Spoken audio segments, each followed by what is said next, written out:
Nhắc đến những ông vua tàn bạo nhất trong lịch sử Trung Quốc, không ai không biết đến cái tên Tần Thủy Hoàng.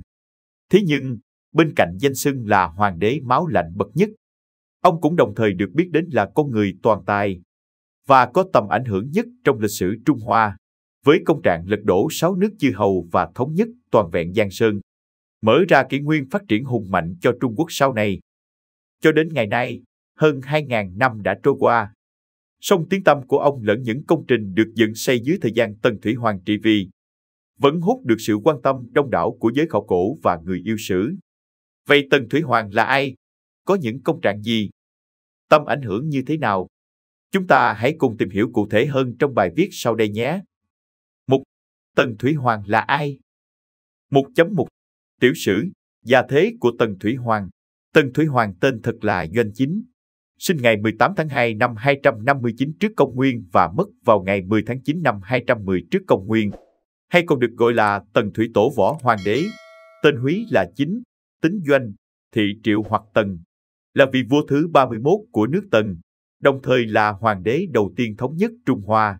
Sau khi tiêu diệt 6 nước chư hầu, chấm dứt thời kỳ chiến quốc vào năm 221 trước công nguyên, ông lên ngôi vua của nước Tần vào năm 13 tuổi và trở thành hoàng đế vào năm 38 tuổi. Thay vì tiếp tục xưng vương như các vị vua thời nhà Thương và nhà Chu, để đánh dấu mốc cho việc thống nhất Trung Hoa, ông tự tạo ra một danh hiệu mới, là hoàng đế và tự gọi mình là Thủy Hoàng đế đầu tiên. Ý nghĩa tên hiệu Tần Thủy Hoàng đế, chữ Thủy có nghĩa là đầu tiên, người thừa kế sau đó sẽ được gọi tiếp là nhị thế, tam thế và như vậy cho đến muôn đời. Chữ hoàng đế được lấy từ thần thoại Tam Hoàng Ngũ Đế, nơi chữ này được trích ra bằng cách thêm vào một tiêu đề như vậy. Tần Thủy Hoàng hy vọng sẽ có sự thiêng liêng và uy tín của hoàng đế trước kia. Ngoài ra, chữ hoàng có nghĩa là sáng hay lộng lẫy, và thường xuyên nhất được sử dụng như là một chữ chỉ thiên đường. Tần Thủy Hoàng là vị vua thứ 31 của nước Tần trong lịch sử Trung Quốc, và là vị hoàng đế đầu tiên thống nhất Trung Hoa sau khi mang quân chinh phạt và đánh bại 6 nước chư hầu, chấm dứt thời kỳ Xuân Thu Chiến Quốc, tranh hùng bởi các quốc gia nhỏ từ thế kỷ thứ 5 trước công nguyên. Doanh Chính đăng cơ vào năm 13 tuổi, vì còn nhỏ tuổi, nên quần thần thống nhất, quyền nhiếp chính sẽ là nằm trong tay trọng phụ là Bất Vi. Chính thức xưng đế vào năm 38 tuổi, trị vì trong 25 năm. Thay vì tiếp tục xưng vương và trở thành vua như những thiên tử thời nhà Thương, nhà Chu trước đó, ông tự xưng là Tần Thủy Hoàng, nghĩa là vị hoàng đế đầu tiên.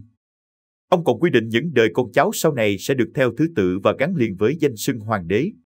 Nói về lai lịch của Tần Thủy Hoàng, nhiều tài liệu lịch sử có ghi lại, Doanh Chính là con ruột của Doanh Dị Nhân, con trai của vua nước Tần, được gửi sang nước Triệu làm con tin phục vụ cho mục đích thắt chặt bang giao. Mẹ là Triệu Cơ, dung mạo xinh đẹp, có tài đàn hát, từng là thiếp của Lã Bất Vi, một thương nhân. Lã Bất Vi đồng thời là khách quý của tất cả các nước chư hầu. Nhằm mục đích tiến thân, Lã Bất Vi đã kết thân với công tử nước Tần, ban thiếp của mình là Triệu Cơ cho Dị Nhân, sau đó quyết chí tìm mọi cơ hội để phò tá Doanh Dị Nhân lên ngôi thái tử. 1.2 Lên ngôi ở tuổi 13, trọng phụ Lã Bất Vi làm nhiếp chính. Theo sử cũ có ghi chép lại, sau khi Tần Hiếu Văn Vương băng hà, Dị Nhân lên ngôi vua lấy hiệu là Tần Trang Tương Vương. Thế nhưng, Tần Trang Tương Vương cũng là ông vua đoản mệnh, chỉ trị vì được trong thời gian ngắn ngủi trong vòng 3 năm. Sau khi Tần Trang Tương Vương qua đời, vào năm 248 trước công nguyên, Doanh Chính kế vị ở tuổi 13. Khi đó, Triệu Cơ Đường Hoàng trở thành Hoàng Thái Hậu. Nhưng vì nhà vua còn quá nhỏ, Lã Bất Vi bấy giờ trở thành trong phụ, dưới một người trên vạn người, phụ trách công việc nhiếp chính. Trong giai đoạn này, tướng quốc và Thái Hậu càng tỏ ra thân mật, thậm chí có tài liệu còn ghi lại, hai người còn liếc mắt đưa tình với nhau trước đông đảo quần thần. Điều này không chỉ xảy ra một lần. Với tích này, câu chuyện tương truyền rằng Doanh Chính Tần Thủy Hoàng sau này chính là con ruột của Lã Bất Vi được biết bởi đông đảo hậu thế. Cũng bởi lý do này, ngay từ thuở nhỏ, vị hoàng đế đầu tiên của Trung Quốc đã bị dính mác con riêng. Bản thân hận Lã Bất Vi, nhưng Doanh Chính chỉ còn cách cố gắng học hành, nuôi mộng trở thành quân vương anh minh uy vũ để sau này lấy lại thiên hạ từ này tay trọng phụ. 1.3 đích thân nắm quyền bính và ổn định đất nước từ năm 21 tuổi. Năm 21 tuổi, thời điểm chỉ còn 1 năm nữa chính thức mới nắm quyền bính theo quy định. Nhưng với tính cách khẳng khái của Doanh Chính và tình hình đất nước lúc bấy giờ, không điều gì có thể ngăn lại con mãnh hổ với tham vọng.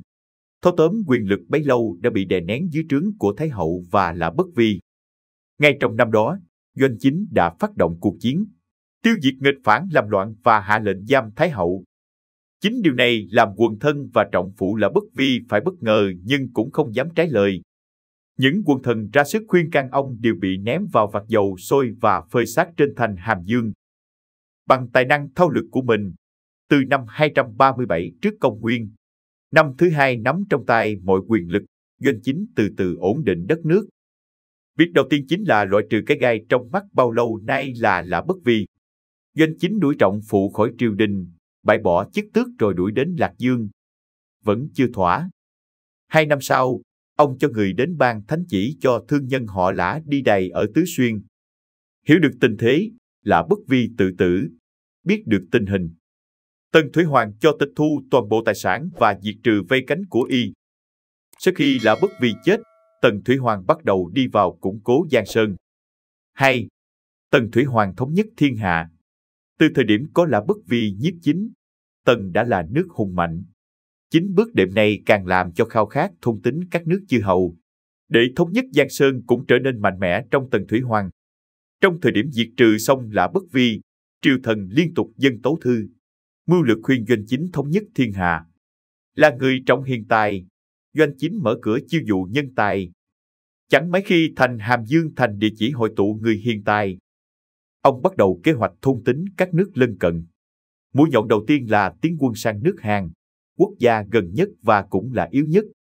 Nhanh chóng, quân Tần đã chiếm được nước Hàn vào Tần Vương năm thứ 17. Nước thứ hai sớm nằm trong nanh vuốt của quân Tần chính là nước Triệu, kẻ thù cũ của nước Tần. Tiếp đến, nước Yên cũng đại bại vào năm 222 trước công nguyên. 3 năm sau, nhiều tài liệu sử sách đã chép rằng quân Tần được xuất binh bởi Doanh Chính ung phá đê sông Hoàng Hà chinh phạt nước Ngụy. Quân Tần tiến vào thành Đại Lương chiếm đóng, nước Ngụy tan rã. Thắng lợi liên tiếp, nhuệ khí nghĩa sĩ tăng lên. Nước Sở và nước Tề chính thức trở thành quận huyện của vua nước Tần. Tần Vương năm thứ 26, một toán binh lính do Vương Bôn là tướng nước Tần cầm đầu, tiến vào nước Ngụy, bắt được Ngụy Vương Giả. Ngụy Vương mất nước. Trong vòng 10 năm, dưới sự lãnh đạo của Doanh Chính, Trung Quốc từ lãnh thổ bị phân tranh.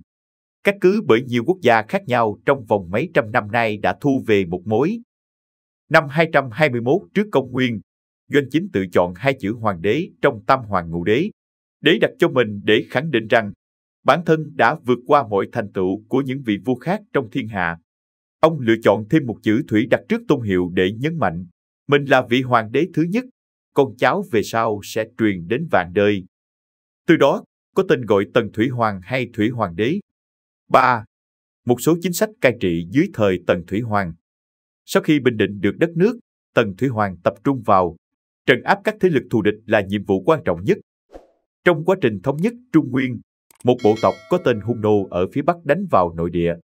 Sự đe dọa nhanh chóng được Tần Thủy Hoàng phản kích bằng việc cử đại tướng Mông Điềm mang 30 vạn tinh binh chống lại.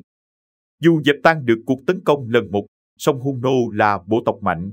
Để củng cố được tiềm lực phát triển của đất nước sau hơn 10 năm chinh chiến và ổn định đất nước, Tần Thủy Hoàng lệnh cho các nông phu là những nô lệ, tội nhân các nước khác, nông dân, binh lính vô tội, quan lại phạm lỗi, những học giả không đốt sách nho, nối và xây dựng 3 bức tường thành cũ được cất lên bởi 3 nước là Yên, Tần, Triệu, cùng với đó là xây dựng thêm những bức tường thành mới. Ước tính có khoảng trên 300.000 người nằm trong lực lượng nông phu xây thành, phải làm việc cực lực trên những đồi núi trùng trùng điệp điệp. Mùa đông thì nước lạnh buốt, đóng băng, mùa hè thì không khí như thiêu như đốt. Khổ cực không văn sĩ nào có thể ghi lại hết được. Để trở thành biểu tượng rực rỡ cho nền văn minh lâu đời của Trung Hoa, bắt đầu tập trung xây dựng dưới thời Tần Thủy Hoàng và kết thúc vào cuối thời nhà Minh với chiều dài khoảng trên 13.000 dặm. Công trình nhân tạo vĩ đại này đã lấy đi tính mạng của hàng trăm nghìn thậm chí cả triệu người dưới thời nhà Tần. Thậm chí, Vạn Lý Trường Thành còn được nhiều sách cổ lại với cái tên nghĩa địa dài nhất trái đất. Ngoài việc cho xây dựng thành để trấn áp các thế lực ngoại bang, Hoàng đế nhà Tần cũng thực hiện chính sách dẹp trừ phản nghịch từ trong nội quốc. Ông lệnh cho binh lính tịch thu toàn bộ binh khí trong nhân dân, đúc thành những bức tượng lớn đặt bên ngoài cung Hàm Dương. Cùng với đó là đặt ra nhiều chính sách cai trị hà khắc, tàn bạo. Dù có công trong việc thống nhất chữ viết nhưng Tần Thủy Hoàng, đồng thời là vị hoàng đế đầu tiên khởi xướng cho nạn đốt sách, chôn nho. Trong sử cũ có ghi lại, vua Tần ra lệnh không được học theo sách cổ mà chê bai thời nay, làm mê loạn bọn đầu đen, cùng với đó là ra lệnh đốt sách, giết chết hàng trăm nho sinh. Bằng việc đặt ra hàng loạt những chính sách cai trị để thâu tóm quyền lực vào tay mình, trí thông minh, tài thao lược, những chính sách cải tiến về kinh tế, phân chia lãnh thổ, văn hóa, Tần Thủy Hoàng đã tạo ra một bộ mặt đất nước thịnh trị và là bước đệm quan trọng để hậu thế tiếp nối và gây dựng Trung Quốc trên lãnh thổ rộng lớn. Tuy nhiên, chính tham vọng thống trị và bản tính độc đoán, tàn bạo của mình, hào khí ngất trời của vị hoàng đế nhà Tần không thể bỏ qua được Thuật Trường Sinh. Vào cuối đời, Tần Thủy Hoàng thường xuyên bị ám ảnh bởi cảnh bị ám sát. Do vậy, chỉ muốn bào chế phương thuốc bất tử, ông mê muội đến mức cử đến hàng trăm thái y bào chế thuốc bất tử, và có đến 37 lần đi tuần du để tìm ra phương thuốc này. Theo nhiều điển tích, có tới 480 thái y và các học giả bị chôn sống chỉ vì không thể bào chế ra thuốc bất tử. 4. Những ngày cuối đời của Tần Thủy Hoàng. Năm 210 trước công nguyên, trên đường đi chu du lần cuối, Tần Thủy Hoàng ngã bệnh. Đi đến đoạn Sa Khâu thì qua đời, hưởng thọ 50 tuổi. Trong lúc trọng bệnh, biết mình không thể về đến kinh đô Hàm Dương, ông lệnh cho một tướng của mình là Triệu Cao truyền thánh chỉ cho con trưởng của mình là Phù Tô, bây giờ đang ở biên cương, về kinh Chiêu Tang và nhận ngôi báu. Song khi chưa có thư hồi âm, hoàng đế nhà Tần đã băng hà. Sau khi mất, Tần Thủy Hoàng được chôn cất tại khu phức hợp Lăng Mộ, nằm ở phía bắc tỉnh Lý Sơn, tỉnh Thiểm Tây, Trung Quốc. Khu lăng mộ này có chiều cao 76 m và rộng hơn 350 m². Đây là một khối kiến trúc chìm dưới mặt đất theo mô hình của kim tự tháp, phản ánh cuộc sống của hậu cung nhà Tần sau khi chết.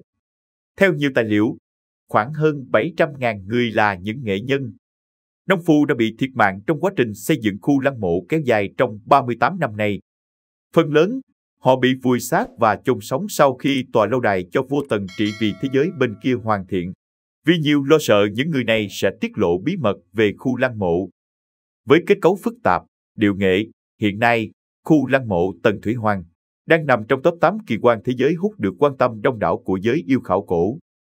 Sau 15 năm thống trị, sự qua đời của Tần Thủy Hoàng và những chính sách cai trị tàn bạo của mình, nhà Tần chính thức diệt vong vào năm 206 trước công nguyên bởi cuộc khởi nghĩa nông dân của Trần Thăng và Ngô Quảng.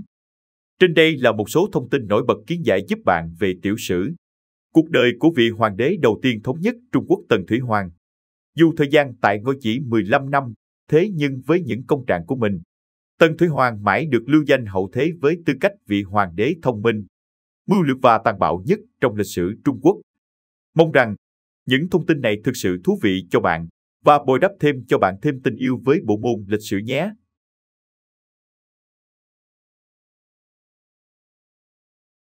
Video của chúng tôi đến đây là kết thúc. Cảm ơn tất cả các bạn đã quan tâm tới xe hay V88 và theo dõi video của chúng tôi. Đừng quên like, share và đăng ký kênh nhé. Đặc biệt đừng quên bật chuông để theo dõi những video nhanh nhất. Một lần nữa xin cảm ơn tất cả các bạn.